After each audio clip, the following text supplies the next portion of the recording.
Back to the topic कि दुनिया में कोई भी ऐसी टैबलेट नहीं है जिसके कोई साइड इफ़ेक्ट्स ना हो, लेकिन नॉर्मली साइड इफ़ेक्ट्स हैं वो बेयरेबल होते हैं, बहुत मामूली से होते हैं और ट्रांजिशनल होते हैं।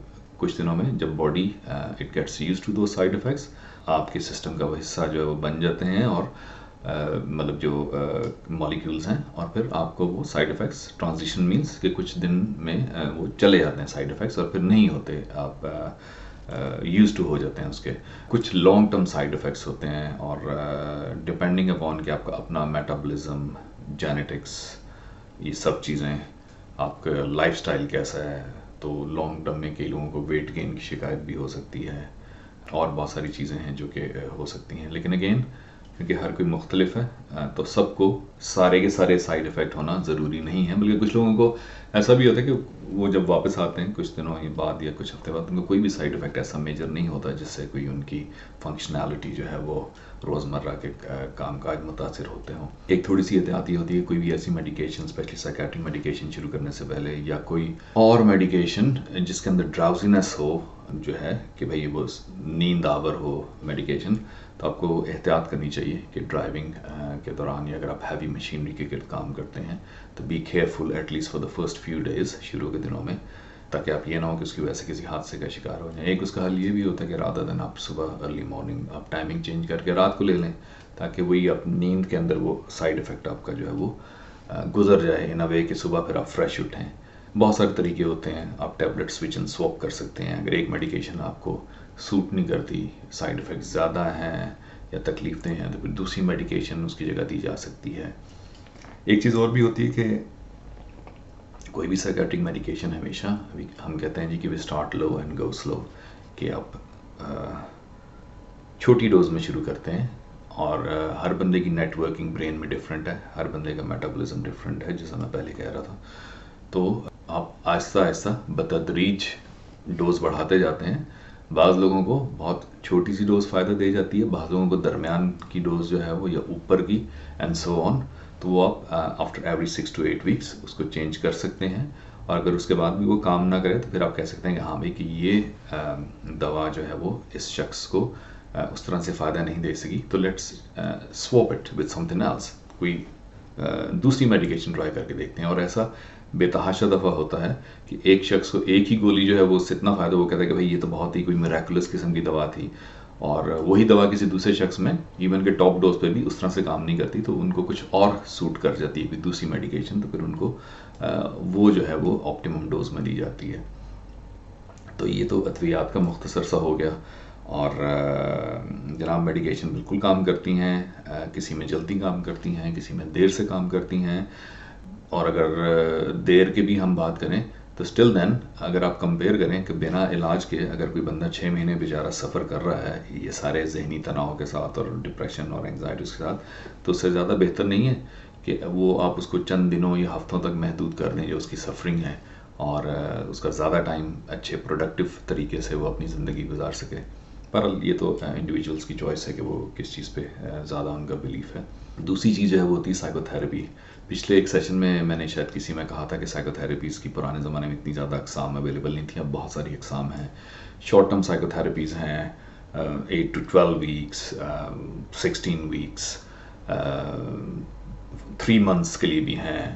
तो ये सब टेक्निकल जार्गन होगा, नाम लेने को तो बहुत सारे नाम लिए जा सकते हैं। कॉग्निटिव बिहेवियरल थेरेपी जो है उसकी भी आगे फिर मज़ीद स्पेशलिस्ट अक़साम है कि भाई डिप्रेशन के लिए अलग होती है CBT, एंग्जाइटी के लिए अलग होती है, और फोबियाज़ वगैरह के लिए डिफरेंट होती है, सिस्टमिक डिसेंसिटाइजेशन होती है इसी के अंडर। इसी तरह कॉग्निटिव एनालिटिकल थेरेपी होती है, IPT होती है, इंटरपर्सनल साइकोथेरेपी। मेरी जो एक रिसर्च थी, डिसर्टेशन जो मैंने लिखी थी, उसमें जो IPT थी इसकी कल्चरल जो एडॉप्टेशन है, जिससे मैंने शायद पहले भी कहा था कि हर्फ ब हर्फ थेरेपी ट्रांसलेट करके नहीं अप्लाई की जा सकती दुनिया में डिफरेंट कल्चर्स के ऊपर, आपको उस कल्चर के मुताबिक उसको अडॉप्ट करना पड़ता है।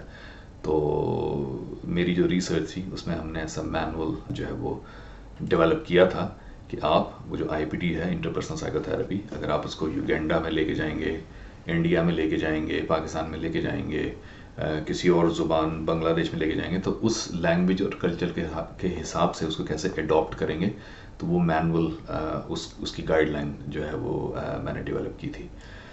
اینی ویز تو جناب یہ ساری قسم کی سائیکو تھراپیز جو ہیں وہ آج کل اویلیبل ہیں. پھر اس طرح بعض دوسرے عوارض کے لیے ڈی بی ٹی ہے، ڈائلیکٹل بیہیویئر تھراپی. کچھ لوگ مینٹلائزنگ تھراپی کو بڑا پسند کرتے ہیں، اسکیما تھراپی، ایکسیٹرا انگریزی میں جو ہے ڈھیر ساری ہیں. تو اگر آپ کسی ایکسپیرینس سائیکو تھراپسٹ یا سائیکالوجسٹ کے پاس جائیں گے، پاکستان کے تناظر میں یہ اس پہ روشنی ڈالنا کہ سائیکو تھراپی اور سائیکالوجی میں فرق کیا ہے، بہت زیادہ اس کی ڈیٹیل میں جانے کی ضرورت نہیں ہے. ہمارے یہاں سارے سائیکالوجسٹ ہیں اور ساری سائیکو تھراپسٹ ہیں. اینی ویز اگر آپ افورڈ کر سکتے ہیں وقت کے لحاظ سے اور پیسے کے لحاظ سے سیشنز افورڈ کر سکتے ہیں تو اور لانگ ٹرم وقت اس لیے کہہ رہا ہوں کہ اگر کسی بندے کے اندر کچھ دوسرے طرح کے ایشوز ہیں پرسنالٹی سے ریلیٹڈ، تو سائیکو ڈائنامک اور جو سائیکو انالیٹیکل تھراپی ہوتی ہے up to 1 year and half even more, جو فرائیڈین اسٹائل کی کارل جنگ، اینا فرائڈ، ان کے اسٹائل کی جو تھراپیز ہیں وہ اسکول آف تھاٹ جو ہے تو وہ بھی اویلیبل ہوتی ہیں اکثر جگہوں پہ.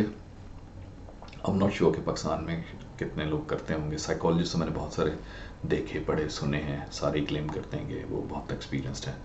تو بہرحال ہوں گے بھی کافی سارے، اور اوبیسلی جیسا میں نے کہا کہ اس کلچرل کانٹیکسٹ میں.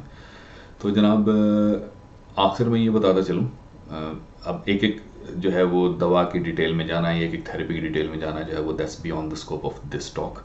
صرف اتنا بتا دوں کہ ایویڈنس بیس سائنس کو اردو میں کیا کہیں گے کہ بھائی جو جس طرح آپ نے دیکھا نا حدیث کی ہیرارکی ہوتی ہے کہ بھائی کبھی حدیث جو ہے کون سی ہے اور ضعیف کون سی ہے اور فلاں کون سی ہے اور اس طرح سے، اور مبتذل اگر کسی حوالے کو قرار دیا گیا تو کیوں قرار دیا گیا. تو اسی طرح سائنس کی بھی ڈفرینٹ جو ایویڈنس ہوتا ہے اس کی کیٹیگریز ہوتی ہیں کہ کتنا اسٹرانگ ایویڈنس ہے، کہ یہ چیز کتنا زیادہ اس کے ثبوت ہیں کہ یہ افیکٹو ہے، فلاں چیز پھر اس کے بعد ہے، فلاں اس کے بعد ہے، فلاں اس کے بعد ہے.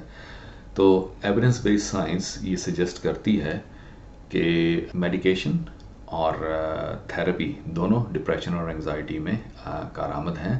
ہاور اگر ان کا کمبینیشن یوز کیا جائے تو اس کے اندر زیادہ ایک بیٹر آؤٹ کم ہو سکتا ہے، انہینسڈ افیکٹ ہوتا ہے. ٹیکنیکلی اس کو سائنرجی کہتے ہیں. تو ایک ایڈیشن ہوتی ہے، ایک سائنرجی ہوتی ہے، تو وہ زیادہ بہتر آؤٹ کم ہوتی ہے. اور جو ریلیپس ہے کہ بھئی فیوچر میں دوبارہ اس چیز کا ایپیسوڈ یا اٹیک نہ ہو، تو وہ ریلیپس پریونشن میں بھی جو کمبینیشن ہے وہ زیادہ بہتر ثابت ہوتا ہے. تو آن دس گڈ نوٹ آپ سے اجازت چاہوں گا، پھر انشاءاللہ آپ سے دوبارہ ملاقات ہوگی. اور اپنا خیال رکھیے گا، دوبارہ کسی ٹاپک کے ساتھ ملیں گے.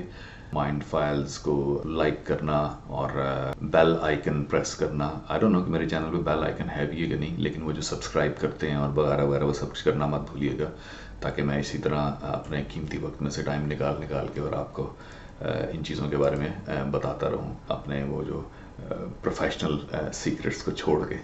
اینی ویز اپنے گرد و نواح کے لوگوں کا خیال رکھیے گا. Take care. اللہ حافظ.